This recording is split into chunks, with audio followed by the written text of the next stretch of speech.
আবার টিকা দেখা যায় মুজিবের মাথায় গোবর, বুদ্ধি বলে কিছু নাই। এতে কি লাডু, তুই তুই কেন? I am no more interested. যেই আর্মিতে আমাদের, আমরা কোনো কিছু লোভে আমরা আর্মিতে চাকরি করি না, না পয়সার লোভে, না কুলগোষ্ঠীর লোভে। আমরা শুধু আমাদের দেশের খেদমত করার স্বার্থে আর নিজেদের আত্মসম্মান বজায় রাখার জন্য আমরা ইউনিফর্ম ধারণ করি। এবং যেখানে আমাদের ইউনিফর্মের কোনো মূল্য নাই, আমি সেই আর্মিতে চাকরি করি। যদি আপনি আমার অনেক কাছের লোক, আপনাকে আমি, তবে আপনার প্রতি আমাদের শ্রদ্ধা থাকবে। এদের যদি আপনি চাকরি থেকে বাদ দেন, আমি সেই জায়গায় চাকরি করতে না। You become very emotional. তোরা খালি তোদের দিক দেখো, আমার দিকটা কেউ দেখে না।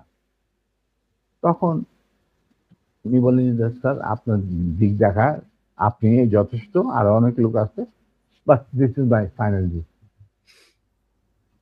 তো আমরা বেরিয়ে আসছিলাম সালাম জানায়, তখন মুজিব আমাকে বললো যে ডালিম, তুই একটু থাম, হুদা তুই একটু বাড়ি যা। হুদা বাইরে গেল। আমার বললো যে তুই আর নূর আমার সাথে রাখছি বাসায়, যত তাড়াতাড়ি সম্ভব। তো গেলাম মুজিবের, আমরা প্রথম যাইতে চাই না, কেন যাবো ওখানে, সেই জন্য। যাই হোক, আবার রিমাইন্ডার আসলো মুজিবের তরফ থেকে, তখন তো আর মানা করা যায় না। গেলাম, যাওয়ার পর that was the last meeting between us and between me and Sheikh Mujib পরিবার। যথাযথ তিনতলায় এই রুমে যেখানে গোপন মিটিং টিটিং হতো, ওখানে গেলাম। রেহানা চাটা দিয়ে গেল, আমি নূর আর শেখ, তো আমরা চাটা খেলাম।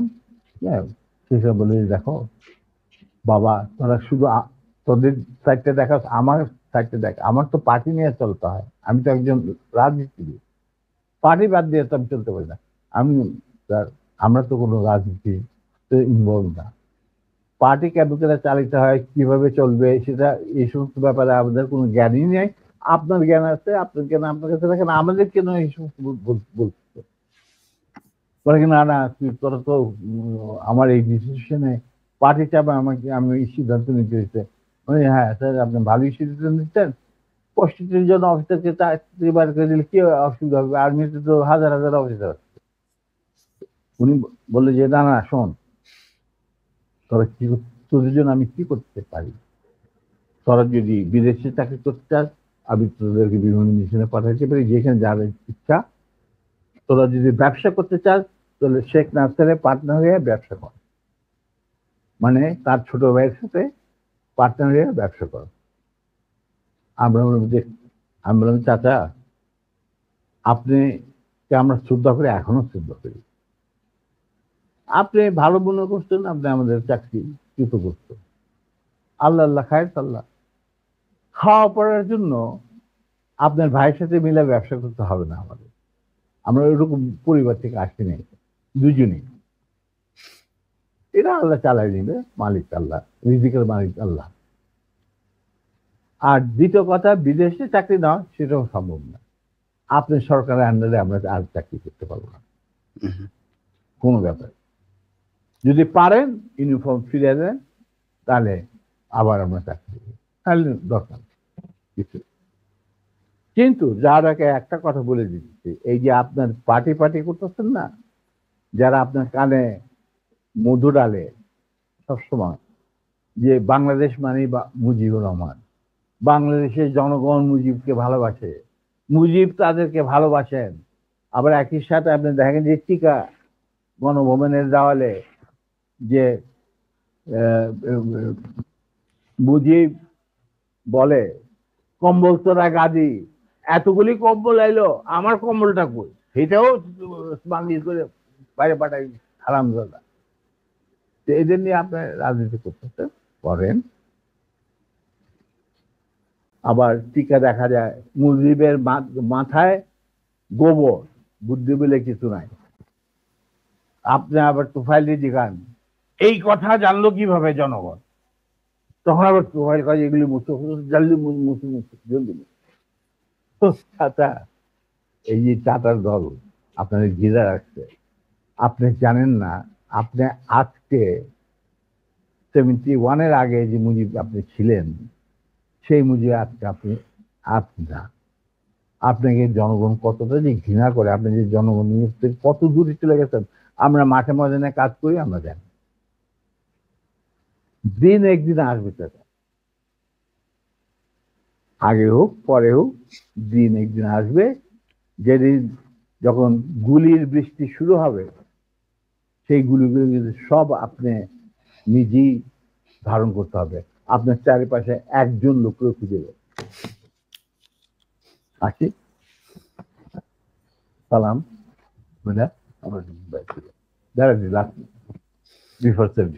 স্যার আপনার অ্যাসিস্ট্যান্ট যারা আছে তারা আমাকে একটু হারি আপ করতে বলছেন। আমি এক কথা একটা কোশ্চেনের উত্তর নেই, যে শেখ মুজিব বেশি খারাপ মানুষ ছিল না শেখ হাসিনা বেশি খারাপ ছিল স্যার? দেখো, অ্যাকচুয়ালি শেখ হাসিনা তখন খুবই ছোট, তার সাথে তেমন একটা ইন্টারাকশন ছিল না, বিয়ে হয়ে গেছে বাজারের সাথে। কিন্তু আমি দেখতাম যে প্রত্যেক দিন রাত্রেই মায়ের খেটে খেটে আইতো মুজিব, আবার বেগম মুজিব খাওয়াইটা এবার পাঠাই দিত। আচ্ছা, তখন সে ছাত্র রাজনীতিতে কিছু চলতি ছিল, তেমন বিশেষ কিছু না। ওর চেয়েও বড় বড় নেতা ছিল মহিলা আওয়ামী লীগে। অতএব আমি এই ব্যাপারে তেমন একটা বলতে পারবো না, তবে স্বৈরাচার হিসাবে বলতে পারবো।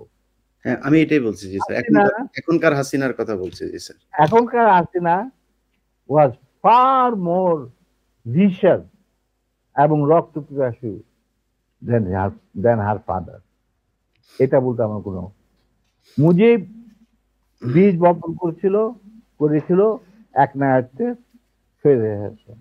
আর সেইটাকে 16 বছরে পাকাপোক্ত করতে ভারতের সাহায্যে হাসিনা, এবং সে তার চেয়েও বেশি বাংলাদেশে ক্ষতি করতে, বাংলাদেশের লোকে মারতে, গুম করতে, আয়না ঘর সেই ঘর ফাল এই সমস্ত। অতএব তার কীর্তিকলাপ মুজিবের তুলনায় হাজার গুণ বেশি। স্যার, মেজর জলিলকে গ্রেফতার করেছিলেন কেন আপনারা স্যার? কে মেজর জলিলকে কেন গ্রেফতার করতে হলো? সে আমাদের একজন সহজ মানে সমমনা মেম্বার ছিলেন।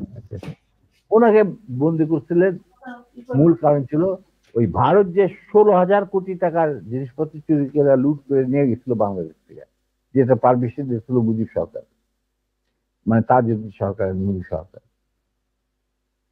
তার বিরুদ্ধে he was the man who spoke out, যে আমি একটা জিনিস বনগা দিয়ে কোনো ট্রেন যাইতে দেব না। সেই জন্য তাকে অ্যারেস্ট করছিল। পরবর্তী মুক্তিযোদ্ধাদের আমাদের চাপে ছাড়িয়ে দিতে পারত।